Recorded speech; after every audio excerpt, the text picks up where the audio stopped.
Reprenons avec l'exploitation des améthystes. Améthystos vient du grec sans ivresse, car on pensait que porter un cristal d'améthyste protégeait des effets du vin, probablement par mimétisme, car cette gemme a la couleur du vin rouge, ce que dit Théophraste dans le traité sur les pierres au paragraphe 30-31. Il s'agit en fait d'un quartz pourpre utilisé de la fin du prédynastique pour faire des bijoux, des perles, des amulettes. Le cristal s'est formé lorsque les failles dans le granit occasionnées par le mouvement des plaques tectoniques et l'ouverture de la mer Rouge ont été parcourues par des solutions hydrothermales, un peu comme tous les autres cristaux et toutes les autres formations minérales. Ces circulations d'eau chaude, chargées de minéraux, les ont remplies de quartz, surtout de quartz hyalin, mais aussi d'un quartz transparent, que l'on appelle le cristal de roche, et d'améthyste, un quartz auquel des impuretés de fer donnent la couleur vineuse.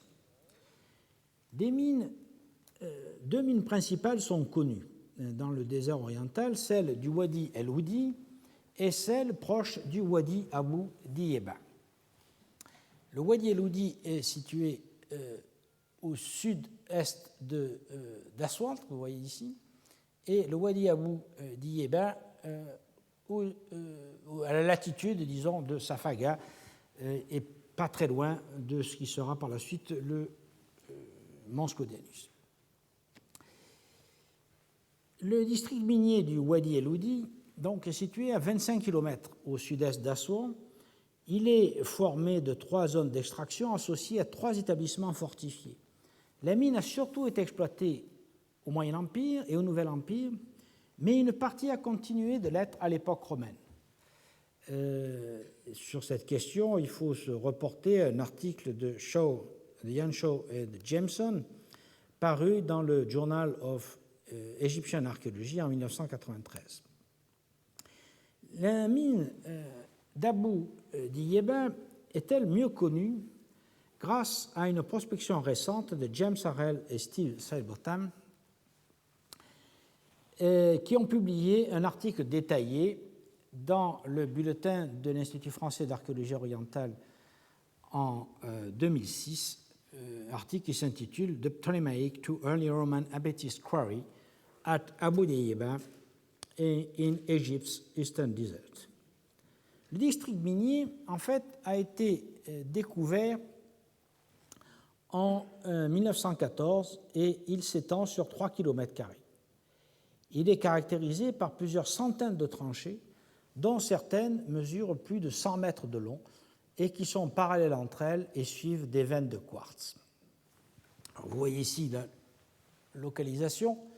Nous sommes donc au sud-ouest de Safaga, au sud du mont Scodianus, qui est situé ici. Là, on voit le Wadi Baroud, et donc en plein au cœur des montagnes primaires de la chaîne arabique.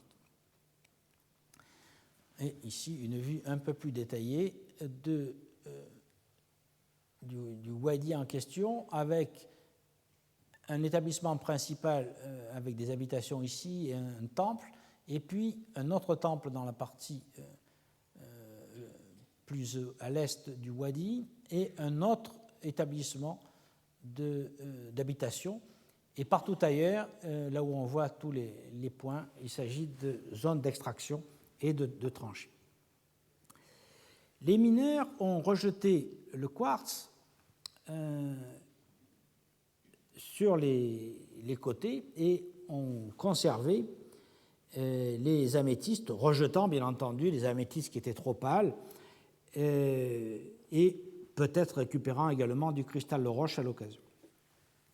Le site est aujourd'hui très détérioré par les pillages et des destructions récentes, comprend donc un centre principal d'habitation d'une douzaine de bâtiments, dans les ruines desquels 9 inscriptions grecques sur grès, une stèle, une table d'offrande ont été trouvées. Ces inscriptions montrent que l'établissement principal, servant de logement et de poste de contrôle des officiels, était donc sous contrôle de l'administration royale. Une inscription connue par le recueil d'André Bernan sous le numéro 59 dans l'ouvrage qui s'appelle Pan du désert. Cette inscription, donc 59, est datée du règne de Ptolémée VI Philométor et de Cléopâtre II, donc entre 175 et 170 avant Jésus-Christ. Les autres textes sont aussi d'époque ptolémaïque et sont principalement des dédicaces à Pan du Bon Voyage, à Isis, à Harpocrate et à Sarapis. Mais la céramique trouvée lors des prospections montre que l'exploitation de la mine a duré au moins jusqu'au 1er siècle après Jésus-Christ et peut-être au début du IIe siècle, selon les auteurs de la publication. Toutefois, les céramiques qui sont publiées me semblent, elles, toutes datables du 1er siècle. Les extractions semblent avoir été saisonnières, d'abord organisées par le pouvoir royal, puis à l'époque romaine, peut-être laissées à l'initiative privée, dans la mesure où le gisement n'a jamais livré de texte sur Ostraka que l'administration impériale générait en grande quantité. Les inscriptions prouvent qu'il y avait là un sanctuaire dans les bâtiments administratifs au cœur du gisement, mais un autre sanctuaire, comme je vous l'ai dit, plus petit, est situé à l'est dans le Wadi. Et vous voyez ici son plan, il y a un tout petit naos avec un couloir qui en fait le tour. Malheureusement, il n'a pas livré d'inscription et on ne sait donc pas à qui il était dédié. En résumé, l'extraction des améthystes a commencé sous forme d'expédition officielle au début du IIe siècle avant Jésus-Christ, a duré par intermittence jusqu'au 1er siècle avancé. L'abandon est probablement dû au remplacement des améthystes du désert oriental par celles qui furent importées d'Égypte à partir du 1er siècle après Jésus-Christ et dont Pline, au livre 37, paragraphes 121-122, écrit qu'elles étaient d'une qualité nettement supérieure. Ces importations de gemmes probablement moins coûteuses que des émeraudes a dû rapidement remplacer les pierres locales et entraîner la désaffectation de la mine. Donc, nous avons vu l'ensemble des ressources minières, les métaux d'une part et les gemmes de l'autre, et nous allons maintenant en venir à un large survol, avant de rentrer plus avant dans les détails par la suite, des carrières de pierres à bâtir et de pierres ornementales. Pour les pierres à bâtir et les pierres ornementales, la palette d'emploi est très vaste, depuis les blocs de parement jusqu'aux colonnes, en passant par les éléments architectoniques, les bassins et les sculptures. À l'époque romaine, ce sont principalement les roches des massifs anciens qui ont été exploitées, car leur particularité de couleur, comme le porphyre rouge du Djebel Doran, ou de solidité, comme le granit du mont Claudianus, les rendait uniques. Mais auparavant, d'autres roches étaient déjà exploitées en tant que pierre à bâtir et en tant que pierre ornementale. Sur cette question, nous disposons d'une littérature assez abondante, notamment un ouvrage de Dietrich et Rosemary Clem paru en 2008 qui s'appelle Stones and Quarries of Ancient Egypt, qui est en fait la réédition d'un ouvrage paru en allemand précédemment, paru à Londres, qui donne une synthèse très vaste de toutes les carrières d'Égypte, et non seulement celles du désert oriental, mais aussi celles de la vallée. Et puis, juste après, un peu plus récemment, James Harrell et Stormare ont publié en 2009 une courte synthèse bien à jour et bien illustrée de photos qui est directement disponible sur Internet et dont je tire cette carte qui vous montre l'ensemble des carrières connues à la fois le long de la vallée, qui sont ici, ce sont surtout des carrières de grès et de calcaire, et dans le désert oriental où nous avons principalement des carrières de granodiorite et de roches dures colorées. Ces carrières donc se divisent en carrières de moellons à bâtir et en pierres colorées de grand prix. Les pierres à bâtir étaient extraites de plus de 200 carrières qui ont été donc répertoriées principalement le long de la vallée du Nil ou en bordure occidentale du désert oriental dans des grès et des calcaires.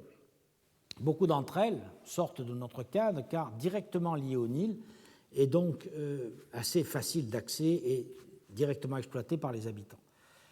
Mais certaines sont situées sur la côte de la mer Rouge. Il existe par exemple une carrière nanhydride de gypse au Wadi El-Ambat qui a été publiée par James Harrell en 2010 et qui est située près de Bérénice. Si on rentre un peu plus dans les détails, nous pouvons commencer par les carrières du Wadi Hammamat.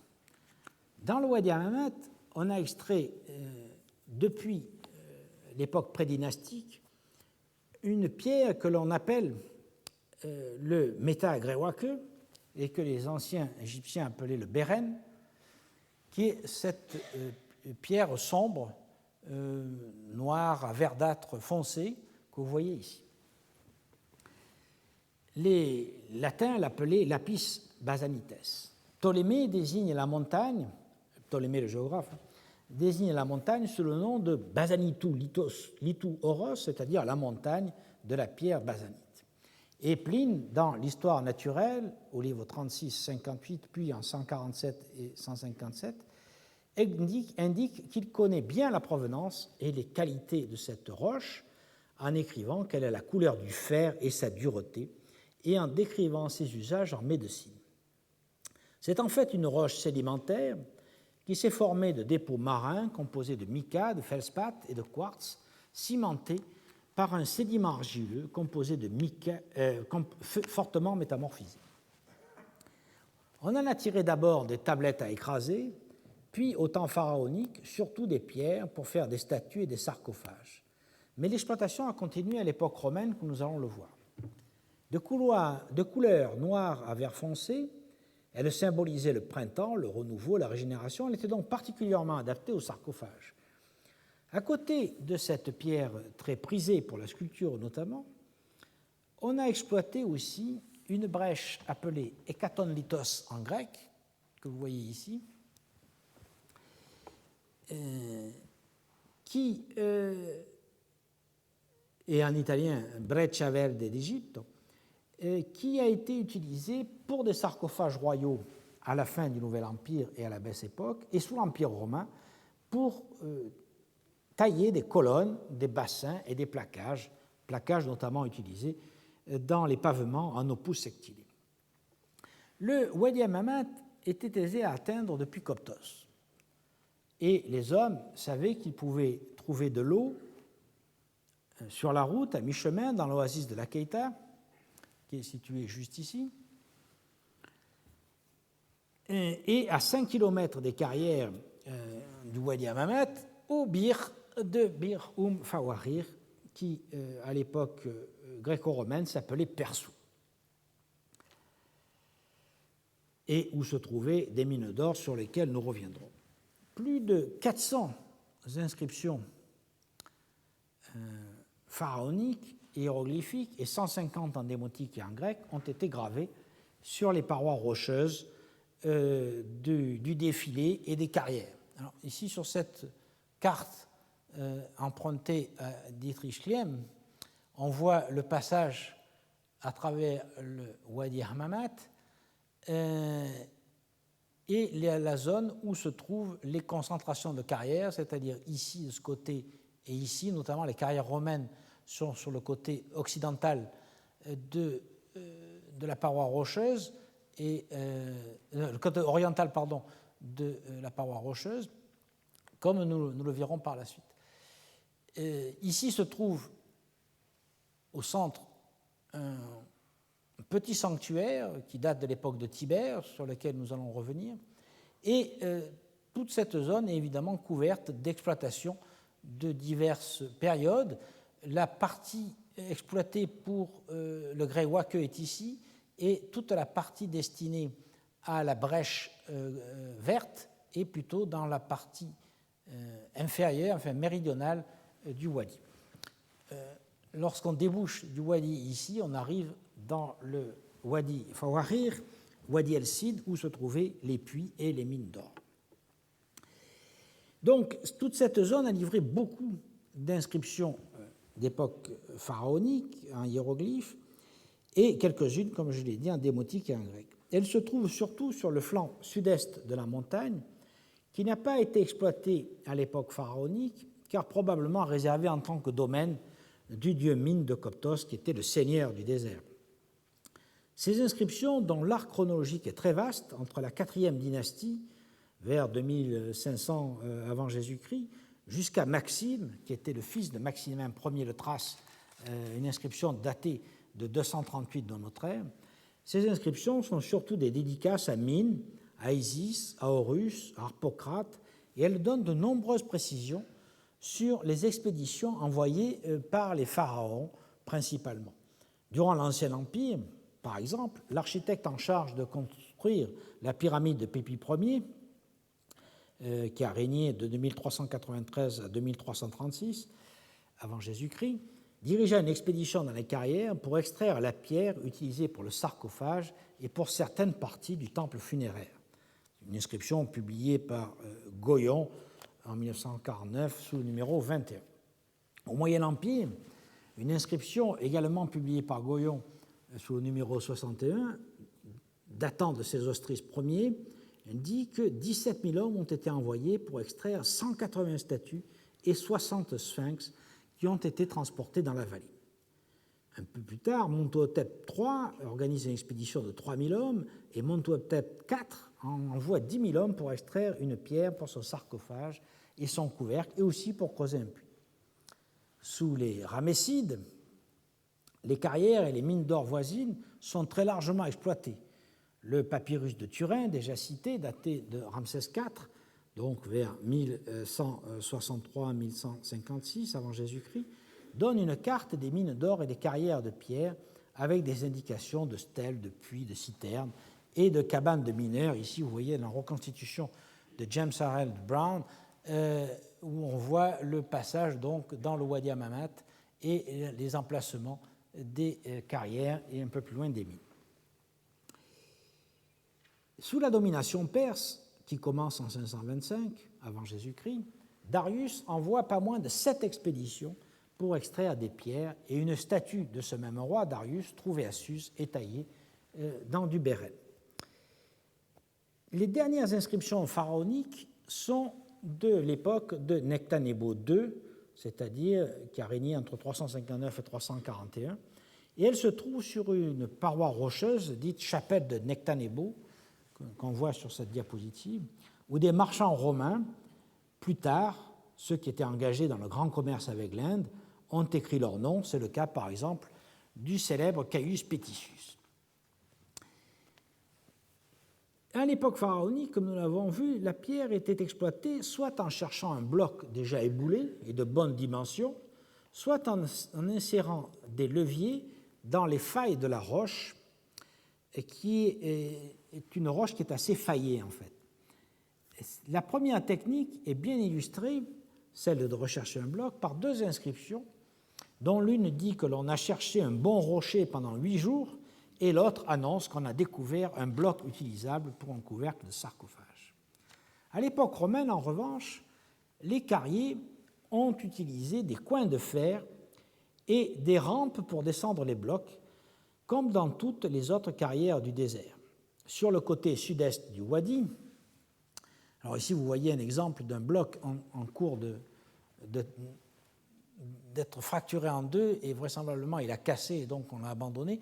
Vous voyez ici des emplacements des coins et de tout petits trous qu'on appelle la technique du pointillé, qui permet, en frappant dans des pointes à l'intérieur de ces trous, de créer une ligne de fracture.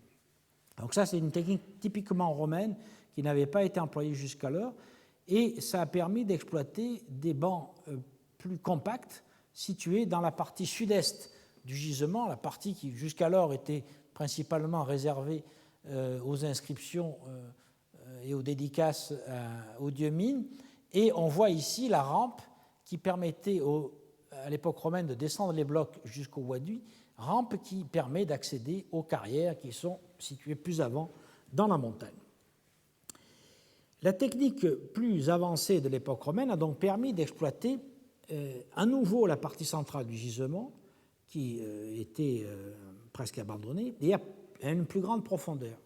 Et dans la partie est, donc d'ouvrir des carrières plus vastes au sommet de la montagne.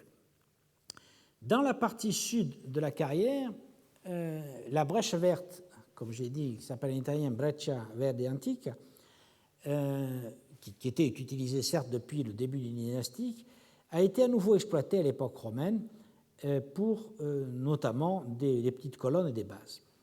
Mais en général, les caractéristiques de la roche, même dans les parties qui ont été exploitées par les Romains, et notamment les nombreuses failles, empêchaient d'extraire de très grands blocs. Pline, en 38, au livre 36, paragraphe 58, dit très clairement, je cite, « Nulle part on ne trouve de plus gros bloc que celui que dédia dans le temple de la paix l'empereur César Auguste Vespasien, représentant le Nil autour duquel jouent ses 16 enfants. Par ces derniers sont symbolisés les 16 coudées que représente l'accroissement maximum du fleuve en crue. »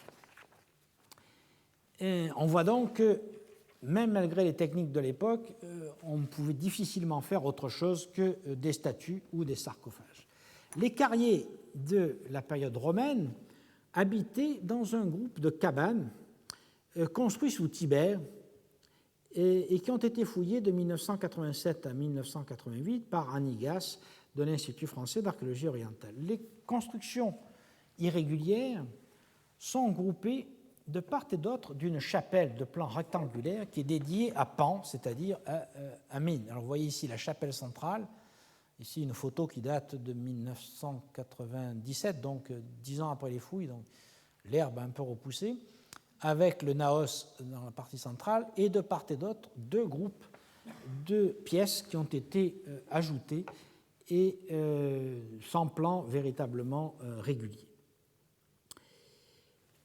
En effet, en 18 après Jésus-Christ, Publius Juventus Agathopus, directeur de tous les métallats d'Égypte, comme il s'annonce, et affranchi de Publius Juventus Rufus, préfet de Bérénice, et le fameux archimétallarque des gisements d'émeraude, topaz et de toutes les mines et carrières d'Égypte. Donc, Agathopus a fait construire la chapelle. Et nous verrons que ces deux personnages sont aussi à l'œuvre dans les carrières de granit du mont Sophiatès. Autour de la chapelle, qui marque en quelque sorte la réouverture, ou en tout cas un moment fort d'exploitation des carrières sous l'autorité impériale et sous contrôle de l'armée, les carriers ont donc construit des habitations. Il y a 13 pièces sur le côté nord-est et 10 sur le côté sud-ouest. Vous voyez ici le naos, le temple avec le petit naos ici et l'inscription qui est autour, et les habitations qui ont été construites de part et d'autre, habitations qui comprennent en général une seule pièce avec des banquettes en pierre qui, évidemment, étaient recouvertes de matelas qui servaient à la fois aux carriers et aux soldats d'habitation. Les inscriptions et les ostracas trouvés dans ces habitations fixent les bornes de l'occupation et de l'exploitation des carrières entre 18 après Jésus-Christ et 68 après Jésus-Christ. Les 41 ostracas qui ont été trouvés montrent que l'agglomération, bien que non fortifiée, regroupait des carriers et des militaires chargés de leur protection. La période d'intense activité correspond d'ailleurs à celle de l'emploi principal de la lapis basanites à Rome. Par la suite, la pierre sera encore utilisée jusqu'au IIIe siècle au moins, mais en moindre quantité. Elle servait notamment à sculpter des statues, telles celles d'Hercule et celles de Bacchus, qui proviennent du palais du Flavien sur le Palatin, mais qui sont aujourd'hui conservées au musée de Parme, ou celles de Sérapis, aujourd'hui conservées à la Villa Albani. La pierre était aussi utilisée pour tailler des bassins, dont ceux hexagonaux conservés au musée du Vatican ou au musée d'Alexandrie, et également pour faire des vasques, dont vous voyez ici un fragment, vasques dont les bordures étaient décorées. La breccia verde antique, elle, était surtout utilisée, comme je l'ai dit, pour tailler les colonnes, certaines assez grandes, dont on a des exemples à Rome, comme vous voyez ici, conservés dans le Palazzo dei Conservatori, mais aussi à San Vitale de Ravenne, à Constantinople, où il y en avait dans l'église des Saints Apôtres, qui sont aujourd'hui au musée, et en remploi au Caire, par exemple dans le mausolée de Mohamed El Nasser, ainsi qu'à Cordoue, dans la grande mosquée, évidemment là encore en remploi, ce sont des colonnes qui ont été récupérées dans des monuments antiques et réutilisées par les conquérants arabes lorsqu'ils ont construit leurs monuments et leurs mosquées. Quelques blocs ont été aussi utilisés pour faire des coupes et des statues, comme une statue assez connue d'un prisonnier assis qui est conservée au musée du Louvre. Donc, pour résumer, une exploitation qui est surtout concentrée au 1er siècle après Jésus-Christ et qui, semble-t-il, diminue très fortement par la suite. Venons-en maintenant à la granodiorite. La granodiorite a été exploitée surtout à l'époque romaine et dans la partie centrale du désert oriental, entre Kéna et Safaga. Vous voyez ici, sur cette photo, donc là, nous avons vu tout à l'heure le Djebel Zayt, ici, le Ras Manas ou Bérénice, et vous voyez que nous sommes dans la partie centrale du désert oriental, l'endroit du coude du Nil, où se trouvaient les villes de Coptos, porte du désert, comme nous l'avons vu l'année dernière, mais aussi de Kéna, la nouvelle ville qui était directement liée à l'exploitation des carrières. Cette granodiorite donc a été exploitée dans plusieurs lieux, beaucoup de carrières, mais quand même 4 lieux principaux que sont le mont Sclodianus, le mont Sophiatès, le Tibériané et Domitiané. Sur cette diapositive, je vous ai mis des exemples des granites qui viennent de ces carrières. Comme vous voyez, le granit se ressemble un peu partout, mais avec de légères différences. Le granit dit Augusteum, exploité au mont Sophiatès, est un granit avec beaucoup de blanc et de petits grains gris et verts. Le Tiberianum, qui a été exploité dans le Wadi Baroud, au contraire, contient des cristaux noirs beaucoup plus importants et des cristaux blancs aussi. Le Claudianum est plus équilibré, blanc et gris, comme le Tiberianum, mais avec un grain beaucoup plus fin. Et le granit de Domitiané contient, lui, beaucoup plus de grains noirs et gris. Ces granites sont des roches incluant des micas, des feldspaths, des quartz, qui se forment en grande profondeur par refroidissement du magma.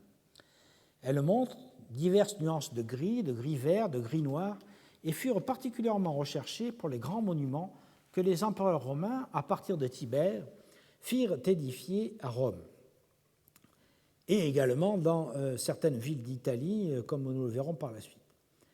En effet, si le granit n'est pas rare sur le pourtour méditerranéen, il est souvent faillé, ce qui le rend impossible à utiliser pour tailler de grands monolithes, comme les énormes colonnes que réclamaient les architectes chargés par les empereurs d'édifier les palais impériaux, à commencer par la Domus Tiberiana, puis la Domus Transitoria, puis la Domus Aurea de Néron, puis le palais des Flaviens, et les grands monuments publics tels que le Forum de Trajan, le Panthéon d'Agrippa, d'Agrippa refait par Hadrien, et le temple de Vénus et de Rome, édifié par Hadrien et Antonin. La particularité du mont Sclodianus est de fournir ce granit exceptionnel, ce qui explique son exploitation malgré des difficultés extraordinaires. Outre le complexe du mont Sclodianus et de ses satellites comme Baroud, Uyut, Shegilat et Domitiané, que je détaillerai dans les prochains cours, le granit a été exploité dans plusieurs autres carrières moins importantes qu'il faut mentionner. La première, probablement la plus ancienne ouverte par les Romains, est celle du mont Sophiatès, dans un secteur aujourd'hui appelé Wadi Sanna, Wadi Vikala. Le nom antique est attesté par une inscription découverte au tout début du XXe siècle dans le sanctuaire de Pan, situé en face du bâtiment administratif au pied des carrières. Le texte, publié plusieurs fois, notamment par André Bernan dans l'ouvrage Pan du désert sous le numéro 51, est une dédicace à Pan réalisée le 1er du mois de Poni dans la 40e année du règne d'Auguste, c'est-à-dire en 10-11 après Jésus-Christ, alors que Publius Juventus Rufus était tribun de la 3e légion cyrénaïque. Le sanctuaire de Pan à Ophiatès a été dédié, comme je l'ai dit, par Publius Juventus Agathopus, son affranchi, procurateur, administrateur et bienfaiteur, dit-il, de toutes les mines d'Égypte. Le texte est suivi d'actes d'adoration de Ptolémaïos, curateur de la cohorte de Florus, donc qui représente l'armée, et qui était évidemment en charge du bâtiment, et de Mercis et de Sauter, deux architectes qui étaient en charge du travail. Le texte est essentiel sur plusieurs points. D'une part, il donne le nom de la carrière, la date de fondation du temple, et probablement de tout le complexe, et il donne le nom de l'affranchi Publius Juventus Agathopus, qui dirigeait l'exploitation des mines sous la haute autorité du préfet de Bérénice. L'entreprise est donc décidée et exécutée par le pouvoir impérial, et il faut probablement y voir la volonté d'Auguste, ou plutôt de ses conseillers et architectes, de rechercher, à la manière des pharaons, des pierres exceptionnelles dans le désert oriental d'Égypte. Cette politique de prospection s'intensifiera dans les années suivantes, sous le règne de Tibère, et portera à la mise en exploitation de plusieurs autres carrières, et notamment celle de Tibériade. C'est la raison pour laquelle on peut identifier la pierre extraite de la carrière du mons Ophiatès avec le marmore Augusteum que mentionne Pline dans l'Histoire naturelle, livre 36, paragraphe 55, et il écrit dans ce passage que le marmore Augusteum et ensuite le marmore Tibereum ont été découverts pour la première fois en Égypte sous les principats d'Auguste et de Tibère. Je cite, « Il se distingue de l'ophite qui a des taches semblables à celles d'un serpent, d'où vient son nom, par un groupement différent des taches. Le marmore Augusteum a des veines ondées en forme de tourbillon, celle de Tibère les a blanches, disséminées et non pas ondées, ce que nous avons vu tout à l'heure. On ne trouve que de très petites colonnes en ophite. Il en existe de deux sortes. La première est tendre et blanche, molle candidi, dit-il. La deuxième est dure et noirâtre, nigritans duri. Et il ajoute que toutes les deux sont réputées guérir les maux de tête et les morsures de serpents. On retiendra pour notre propos que la variété blanche et tendre est probablement une sorte de stéatite, alors que la variété noire est un granit et probablement celui qu'on vient de voir. Au dire de Pline, généralement très bien informé, ces variétés de pierres ne sont pas à proprement parler des ophites, mais s'en rapprochent, et c'est peut-être pour cela que la carrière du Wadi Semna Wadi Fikala a été baptisée Mons Ophiatès. Quant à la carrière du marmore Tibereum, nous verrons qu'elle a été identifiée à Baroud dans le complexe du Mons Laudianus, et les ostracas montrent en effet qu'elle s'appelait Tibériade. L'appellation de marmore Augusteum est cohérente avec la mise en exploitation à la fin du règne d'Auguste. Ce marbre est techniquement ce que l'on appelle aujourd'hui un gabbro, une roche primaire vert foncé contenant des minéraux de pyroxène, amphibolite, chlorite et des veines de quartz. Il a été utilisé pour des colonnes, des corniches, des plaquages et notamment pour des dallages et pour des pièces plus spécifiques telles que des bassins et des piédestaux, aussi bien à Rome, à Pompéi qu'à Herculanéum. Mais comme le dit Pline, et nous allons le voir pourquoi, on ne pouvait pas tirer de grands blocs de ce marmore Augusteum. La roche ophite, donc Ophites Lithos, est aussi citée par Lucain dans la Pharsale et par Stas dans les Sylvae, ainsi que par Martial, puis par Dioscoride dans le De Materia Medica 562, par Denis le Périégète dans la description du monde inhabité à la ligne 1013. Mais la confusion avec la véritable ophite et l'existence de la variété blanche et tendre, donc de la stéatite, rend improbable, ou du moins peu sûr, l'utilisation de ces textes pour décrire l'emploi de la roche du mons Ophiatès égyptien. Donc je n'en tiens pas compte ici. En revanche, d'autres inscriptions trouvées sur le site se rapportent à son exploitation. Celle que l'inscription numéro 52 du recueil de Bernan, qui est datée de Tibère, et l'inscription 53, qui, elle, date d'Antonin le Pieux. Cette inscription ne provient pas exactement du complexe du Wadi Semna, Wadi Fikala, bien qu'elle provienne du Wadi Semna. Elle a en effet été trouvée par Léo Tregenza en 1950, dans un autre site romain situé près de la mine d'or du Wadi Semna, à 10 km au nord-ouest de la carrière. Le texte a été étudié en détail par Hélène Cuvini dans un article du Bulletin d'archéologie orientale, et il s'agit d'une dédicace faite par Ulpius Immerus, qui n'est pas préfet de Bérénice, comme on l'a longtemps pensé, mais procurateur des mines, comme l'était Marcus Ulpius Cresimus avant lui. Ulpius Immerus devait être un affranchi de Trajan ou le fils d'un affranchi de Trajan. Il s'inscrit donc parmi les procurateurs des mines qui, au moins jusqu'à la fin du IIe siècle, géreront les mines du désert oriental pour le compte de l'empereur. Le nom d'Ulpius Immerus, avec son titre de procurator metallorum, donc le procurateur des mines, est attesté par des ostracas du Mons Claudianus, dont l'ostracon appelé Au-Claude Inventaire 7737, qui est une lettre adressée à Athénodoros, lui-même désigné comme Tabellarius Immerum Epitropou, c'est-à-dire agent comptable du procurateur Immerus. Selon Tregenza, l'inscription provient d'un poste militaire romain, ce qu'on appelle un présidium, qui était installé sur une mine d'or abandonnée. Ce poste pourrait donc faire partie des relais établis sur la route entre le mont Ophiates et le Nil, et donc pourrait attester que la carrière était encore exploitée sous Antonin le Pieux. L'inscription porte en effet la mention du préfet d'Égypte Lucius Munacius Félix, qui exerça ses fonctions entre 150 et 154 de notre ère. Comme nous allons le voir, les prospections récentes du site ont donné des résultats compatibles avec cette chronologie, mais dans ce cas, l'inscription serait le jalon quasiment terminal de l'exploitation du mont Sophiatès, car aucun mobilier trouvé dans les carrières et dans l'habitat ne paraît postérieur au milieu du IIe siècle. En effet, au cours des années 1997-2000, une équipe américaine, toujours composée de Steve Sidebottom, de Hans Barnard et de James Harrell, assistée pour l'étude céramique par Roberta Tomber, qui était venue ici même il y a 2 ans, cette équipe a prospecté et relevé les vestiges de toute la région. Ils ont rendu compte de leur découverte dans un article publié en 2001 dans le Journal of Egyptian Archaeology. Le site, en fait, comporte 3 pôles.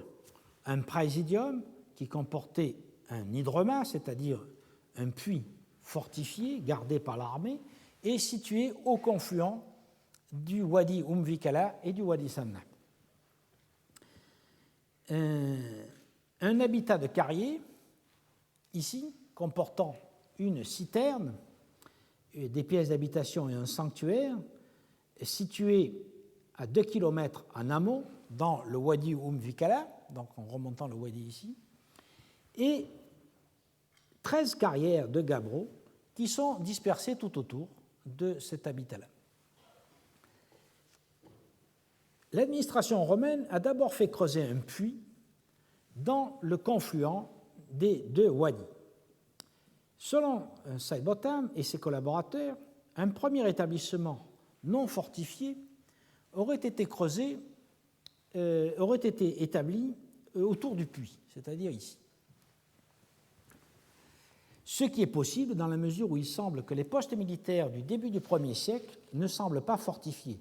J'ai cité il y a 2 ans l'exemple de Zerka I que j'avais fouillé sous le fort Flavien de Maximianon, et c'est aussi le cas de l'établissement de carriers et de militaires des carrières du Wadi Hammamat que nous venons de voir.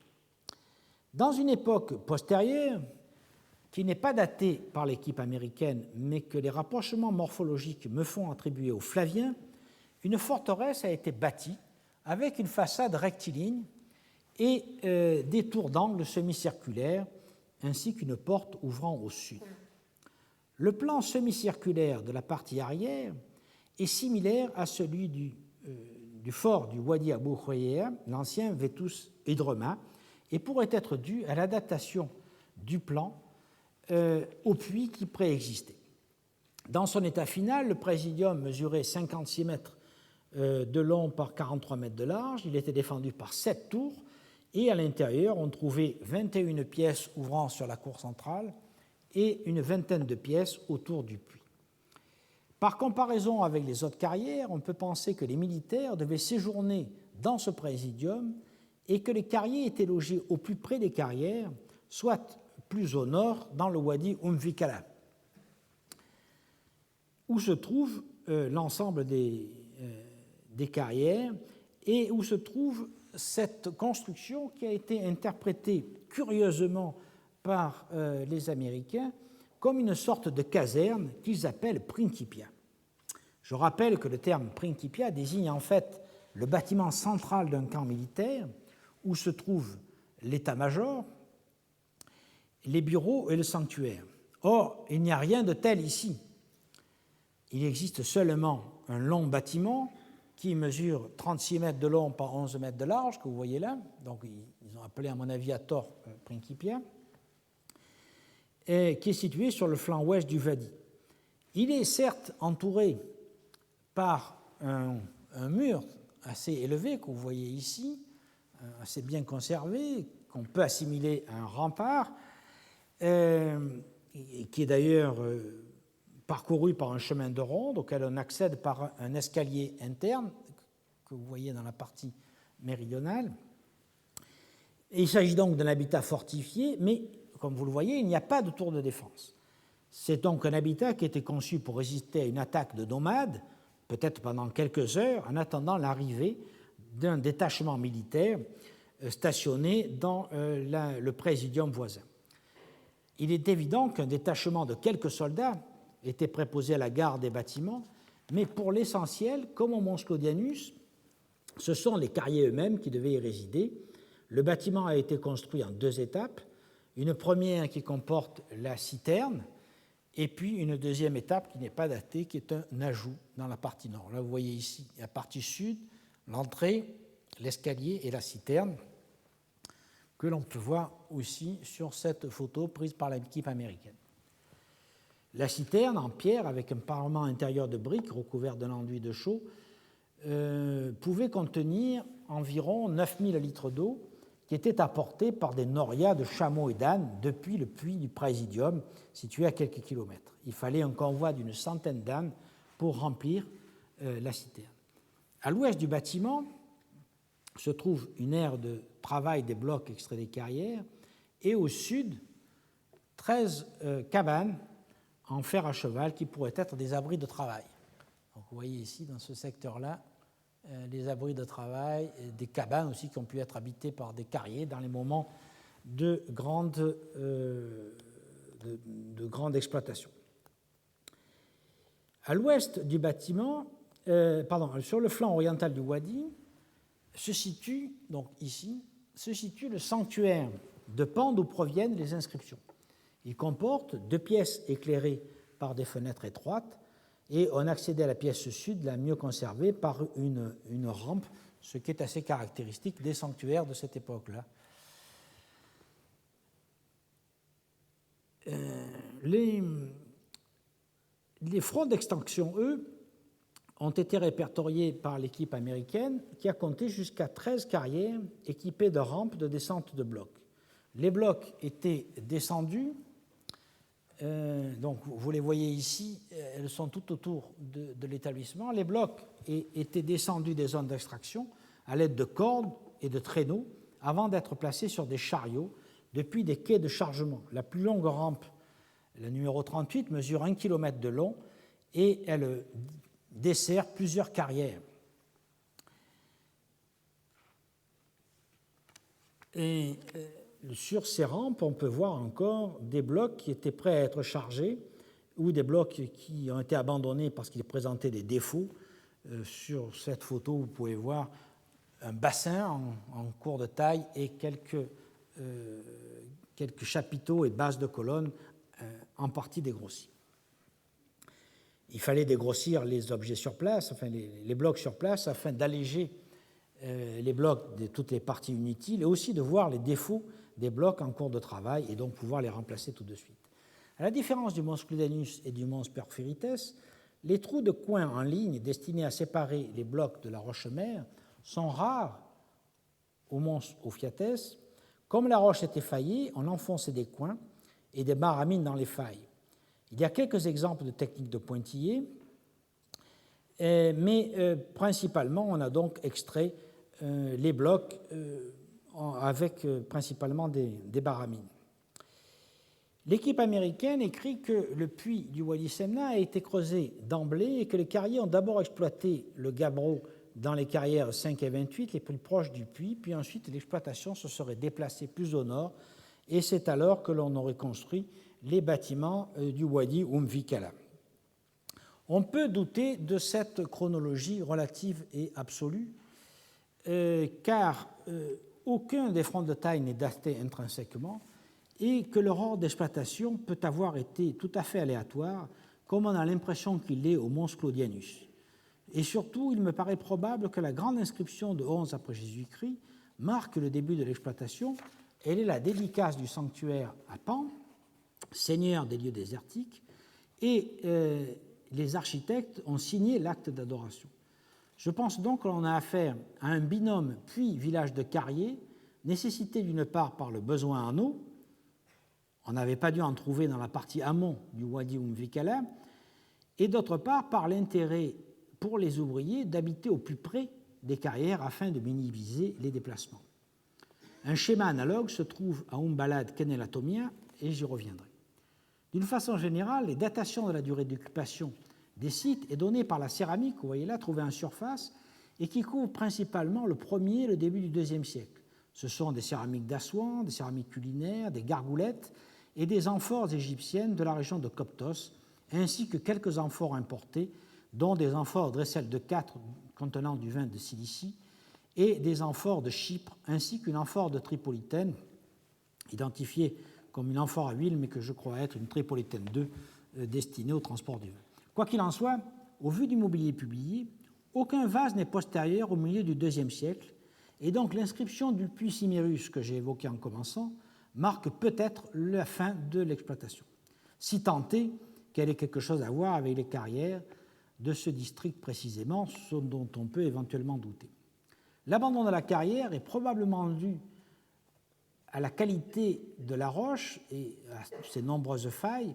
Comme je l'ai dit, on ne pouvait en tirer que des blocs de moyenne dimension ou des plaquages, à la limite des trapézophores, c'est-à-dire des pieds de table décorés, comme dans cet exemple trouvé à Rome, mais comme le dit Pline, on ne pouvait pas en tirer de grandes colonnes.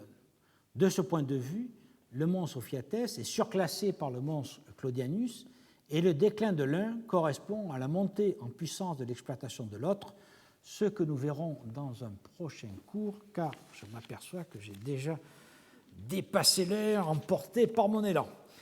Il n'y aura pas, la semaine prochaine, je ne ferai pas cours ici parce que je fais cours à l'université de Valencia, en Espagne, mais je reviendrai dans 15 jours pour approfondir la question des carrières impériales et pour aborder l'exploitation de l'or dans le Wadi Samout et le Wadi Fawarir.